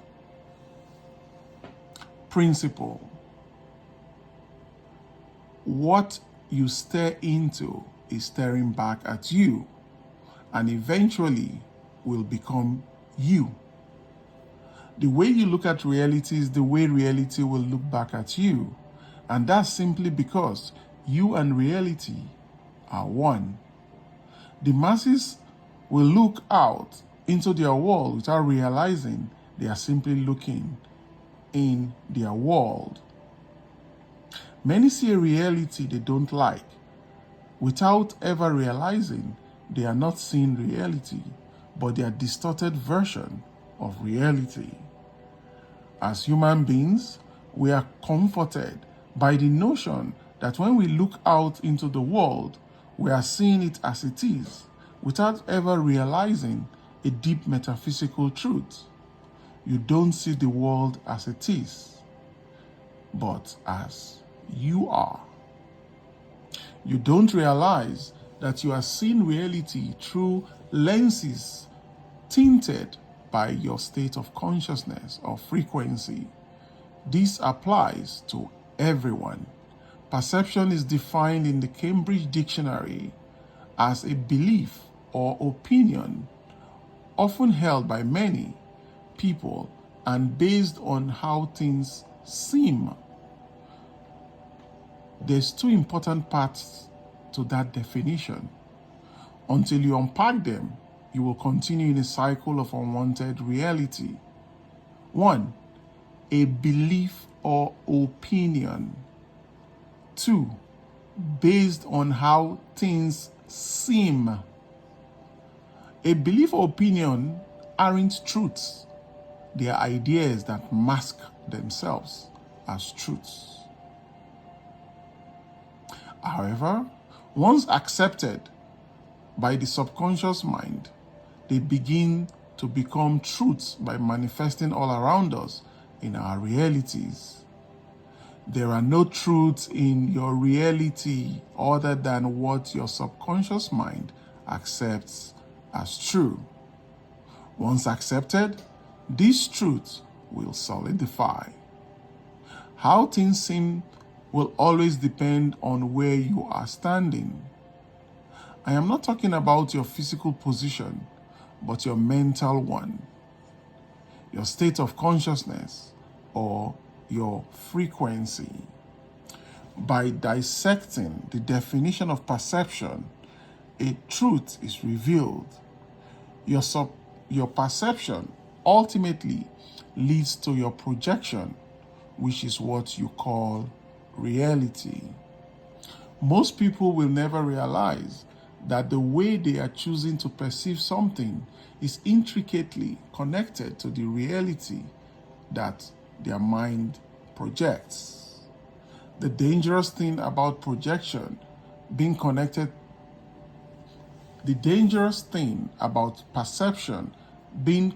to projection is that it is the beginning of a cycle from which many will never escape. The perception projection loop. Unaware that the way they see reality is the way it sees them, most people take a dim view of reality, which can only lead to them projecting the worst.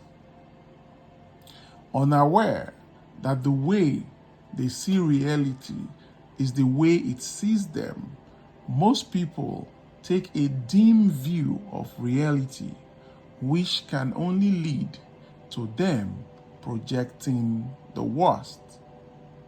The most unfortunate part about this is that once they experience the worst, unaware that it's closely related to how they are seeing reality, they champion that experience as truth, further reinforcing and solidifying that reality, which is only but a perception. Perception drugs you with an artificial ego boost. All humans love being right, sometimes even if it leads to our own destruction. Yet, in these circumstances, the irony is that they are wrong, as it is only a truth in the subconscious mind. It is common in dating circles for people to bemoan a lack of suitable potential partners. That perception ultimately leads to a projection of reality. They go on a succession of bad dates with people they don't get on with, leading them to believe they were right. So it becomes a self-fulfilling prophecy. They don't realize that their desire to be proven right is sabotaging their dates, destroying any chance of them finding love. Your perception quite literally causes you to emit a different frequency, ultimately putting you in a completely different world, one of many. Perception will act blindly. It can either help or harm you. There are two things that will cause this. One, the old frequency. The main aim of your old frequency is to exist, and perception is one way it continues projecting its frequency into your current reality. When you experience certain conditions, events, circumstances, or people, it immediately encourages you to look at situation through the worst lens possible.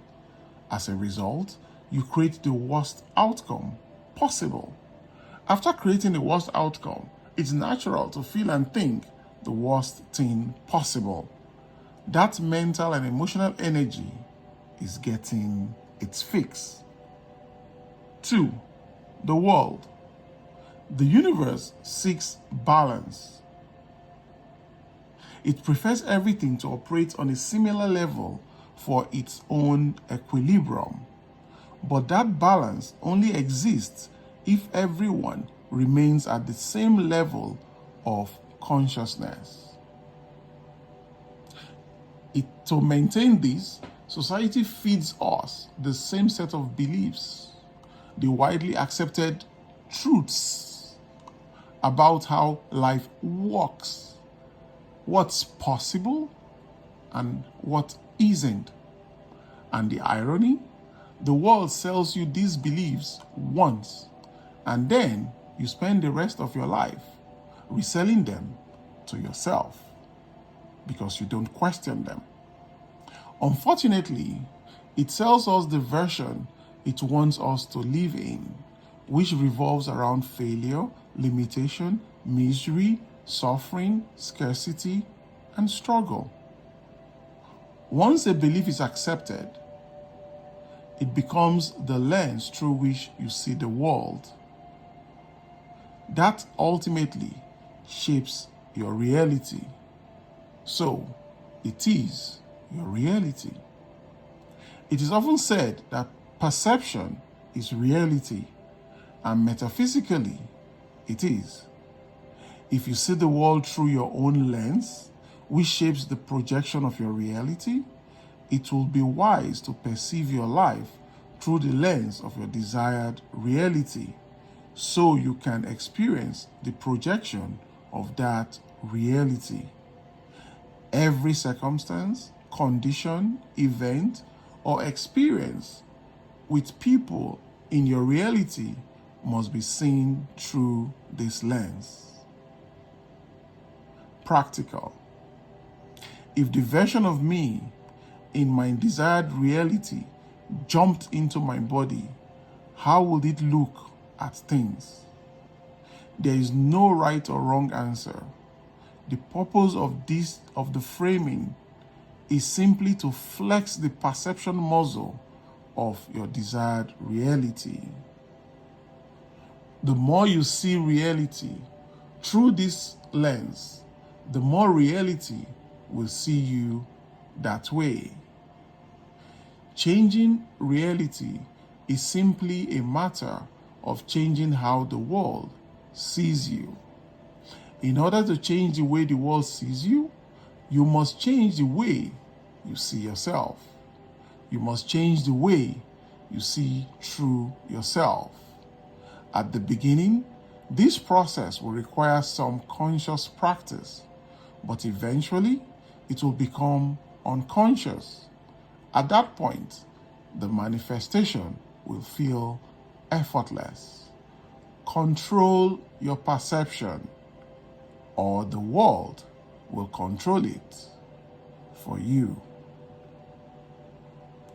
You don't have beliefs. They have you. Practical. It is arrogant of humanity to think that we possess beliefs. The humble truth is that beliefs possess us. If you want to understand your beliefs, look what your beliefs or what you know to be true of the world. If you ask the average person on the street to tell you what they believe about the world, they will either not be able to tell you or proclaim that it's the truth. This is the point of my statement. For the most part, our beliefs are invisible. All beliefs seek to convince us that they are truths rather than simply beliefs. In reality, there are no truths other than what the subconscious mind accepts as true, because what it does believe to be true will be projected and experienced in reality. As humans, what we regard as truth is simply what we've experienced, and what we've experienced is nothing more than the materialization of our frequency. Foundationally, a belief is simply an idea based upon the potential of an infinite number of realities, not an actuality. All beliefs are living entities. As living entities, all beliefs want energy. Once you see that beliefs operate like entities, it will make sense. Since there are an infinite number of potential realities, there are an infinite number of beliefs. And all those beliefs are fighting for our attention because that is what brings them into existence. Beliefs want the energy to materialize further through seeking emotion combined with conviction. Beliefs don't serve you, they serve themselves. They will attempt to convince you that they are truths, but they are simply ideas pretending to be truths. The unfortunate thing is that when a belief has reached truth status, it has accumulated so much energy that attempting to remove it will almost feel like insanity and stupidity because it's the truth. This is its inbuilt defense mechanism. Typically, beliefs are defined as thoughts that you keep thinking, but that's insufficient because you can keep thinking something all day and it won't materialize. Anything that materializes in reality first existed in the subconscious mind, and the entry requirement to the subconscious mind is emotion. Hence why, for simplicity, I define a belief as a singular thought or a multitude of thoughts that have emotion and conviction behind them. You will always have emotion lurking around a belief. If emotion begins to surface when you attack a belief, you've hit the jackpot. Since emotion solidifies its belief, it is also what holds the belief in the subconscious mind. As a protective mechanism, the belief will release emotion when it feels threatened, so we feel discomfort, then decide to leave it alone. Observe when someone's view on the world is questioned and they begin to feel upset, angry, or disrespected. That's the belief, not them. In the realm of psychology, this phenomenon is called cognitive dissonance, and this is when one's belief has merged into one's identity to such a degree that when the belief is attacked, the same areas of the brain responsible for identity light up as if being attacked. Understanding that we are all microcosms of the universe on a metaphysical level, beliefs attach themselves to us to such a degree that we can't differentiate between them. They want to present the illusion that they've merged with us. So we unconsciously accept this and experience it in our reality. Beliefs are masters of illusion and continually will attempt to trick you into feeling as if you have no control over them and that there's something above you. Most people feel imprisoned by self-limiting beliefs, when the truth is that all beliefs are self-limiting.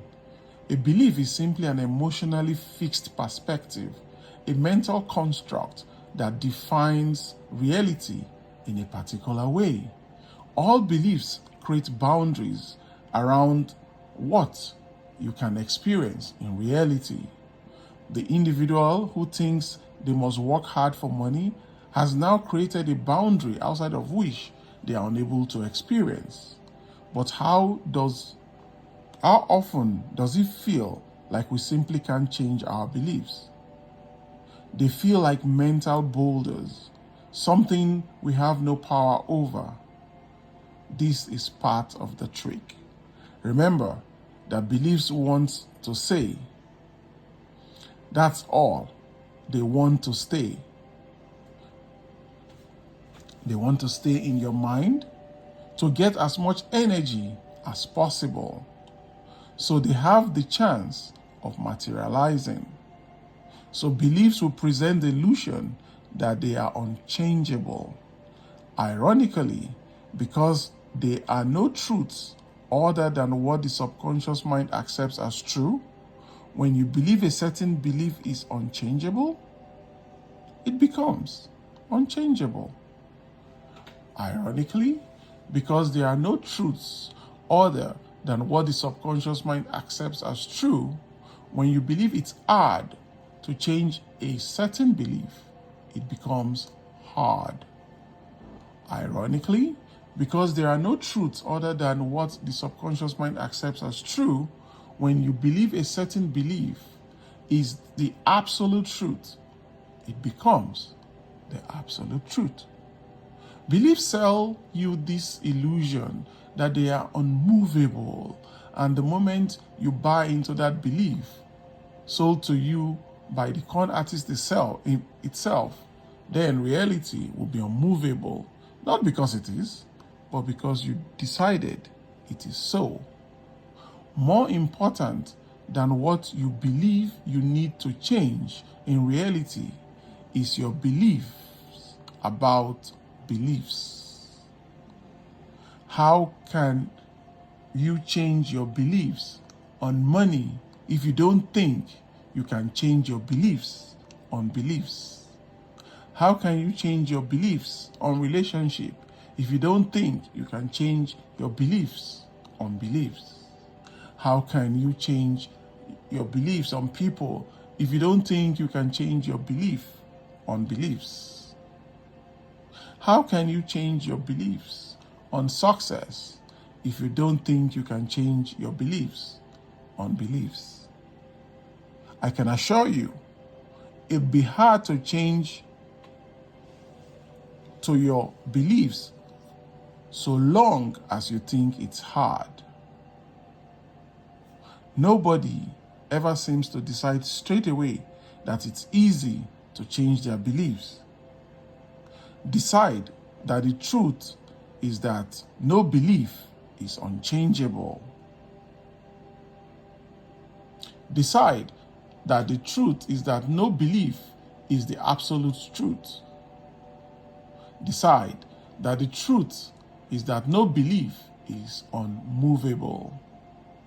By making this obvious yet abstract change, the clay of your mind desolidifies, ready for your molding. Which brings us to a hidden truth about all beliefs. They are simply choices that at some point, whether conscious or unconscious, right or wrong, forced or accepted, we make. Changing a belief is simply making the conscious decision to believe something else. There's nothing more to it than that. It is just a decision. But it doesn't feel so simple, does it? It feels as though that's not enough. It feels as though it's more complicated. It feels as though it should be more profound. Notice the key words there. Feels. Remember that beliefs protect themselves with emotion. Why should changing your beliefs be complex? Why isn't the simple decision to believe something else enough? Why does it have to be more complicated? Why should it feel groundbreaking? Where did you get the idea that it has to be complex, complicated, and groundbreaking? Your acceptance of those ideas is the only thing maintaining those ideas. First, you have your beliefs, then your beliefs have you. The ego thrives on intellectual superiority. Finding validation in complexity, solving something intricate feels satisfying. Cracking a difficult problem feels like genius, and uncovering a groundbreaking revelation brings euphoria. This is why the mind is drawn to complexity. It feeds the ego desire to feel special and accomplish. What do you want? Do you want intellectual superiority or your desired reality? Assuming you picked the latter, then accept that all it takes to change a belief is simply making the conscious decision to believe something else. The something else you believe in as to reflect your desired reality. The something else you believe in has to reflect your desired reality. The beliefs that you currently have are producing your current reality. So to experience a new reality, you must begin to adopt beliefs you've never had. All beliefs have two origin points: experience and adoption. 1. Experience. The moment we experience something in reality, our mind internalizes that experience as truth. And it is. But we fail to realize that it is only because it was first a truth in the mind. The physical plane, or what we call reality, is nothing more than a delayed creation of our consciousness, or a reflection of the mental plane, which is our mind. We think we gain our beliefs from reality, but reality is gained from our beliefs. We experience the effect, never taking into consideration the cause of the effect, and the cause is always intertwined with deciding to accept our beliefs. I'll give an example to illustrate how this typically goes. Somebody goes through an unpleasant encounter with someone else and then decides that the entire gender or race of that someone else is one way and the only one way. That decision is made, a belief is formed, and that belief wants to stay. So it isolates that somebody into only experiencing realities where that gender or race is that one way, while keeping everybody else out of their reality. Then that person proudly proclaims to have found the truth without realizing they missed a couple of things. The unpleasant encounter that took place is nothing more than an effect, meaning they could have had some unconscious fears, worries, beliefs, experiences of others, or preconceived notions of that gender or race that were simply projected into their reality. Or there was simply a reshuffle of reality in which they experienced one of many infinite realities that could have been an anomaly, but through their acceptance of it, they indicated it to be true, which makes it actual. So it now their reality. This type of belief thrives from reminding yourself of your experience, since truth and experience are one to the ego, merging and deepening its place in your mind. The second one, adoption. The moment others experience something in reality, they experience it as truth. And it is, but only to them until they come and give us the truth that we unfortunately accept. So it also becomes our truth. So they take their truth, tell it to us, and we accept it, and it becomes our truth. As social creatures, naturally, we interact with others without the awareness that consciousness is contagious. Beliefs are like a virus. They seek to spread themselves around, infiltrating everyone, making them metaphysically contagious. Why? They want to materialize into reality. If not in this person, then maybe the next person. We may live on one planet, but we don't live in the same world. That's the thing about beliefs. They wish to bring everybody under their umbrella, hence why they want to spread. Whether it's religiously, politically, socioeconomically, or even which sports teams to follow, each person seeks to spread their beliefs and get more people under the umbrella. That's the macro view. On a micro level, whether consciously or unconsciously, we adopt the beliefs of those around us, friends and family, and those beliefs become invisible to a degree that they are undetectable.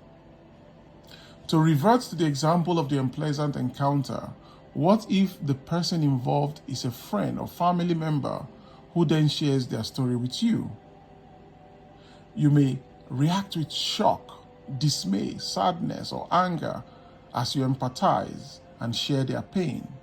The more you think about it, the more upset you become, and without even realizing it, you adopt their experience as yours. Then, you have your unpleasant experience with a person who is the same archetype, and you tell your friend or family member, solidifying what you both now hold to be true about that gender or race. Without realizing, you unfortunately missed the real truth, which is that truth wasn't yours until you accepted it through the emotion and conviction you invested into it. Why would we believe something to be true in reality if we haven't experienced it? Simple, we adopted it from around us.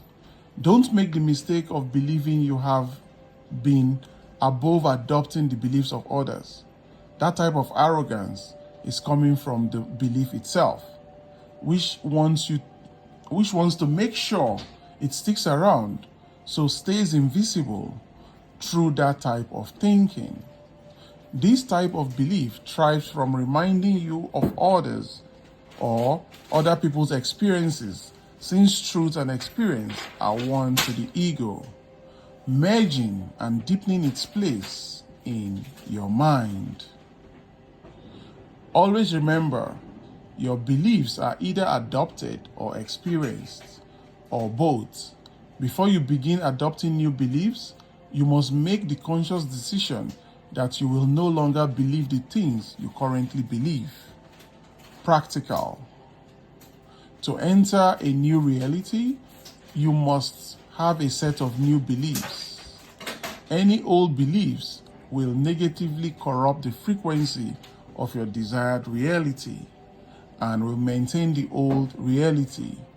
For example, you cannot believe all rich people are evil, devil worshippers, and expect to be rich. You can't believe that you must work hard for money and expect to get money without working hard for it. You can't believe that no good men anymore and expect to be in a relationship with a good man. You can't believe there are no opportunities for people like you and expect opportunities. Your belief must align, contribute to, and support your desired reality. The beliefs must reflect your specific desired reality. What do you need to believe to easily materialize your desired reality? You must have the beliefs you would have in your desired reality now. Ask yourself this question: if I was living in my desired reality, what would I believe to be true about reality and the world? Gently meditate upon this question and know that answers will come because they will. The moment they do, adopt them into your current reality. I'll help you with some examples.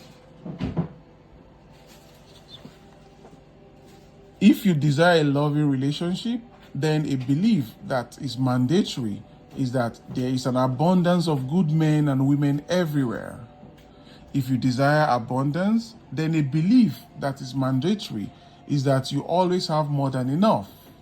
If you desire a successful business, then a belief that is mandatory is that clients always come to you easily. If you desire a promotion in your career, then a belief that is mandatory is that you are always seen and appreciated for the work you do. If you desire to pass an exam, then a belief that is mandatory is that exams are always easy for you. If you desire money to flow easily to you, then a belief that is mandatory is that you don't have to work hard for money because it always comes to you. It's simply a game of making sure your beliefs align, reflect, or contribute to your desired reality, as opposed to contradict or contradict your desired reality, which unfortunately is more than often the case.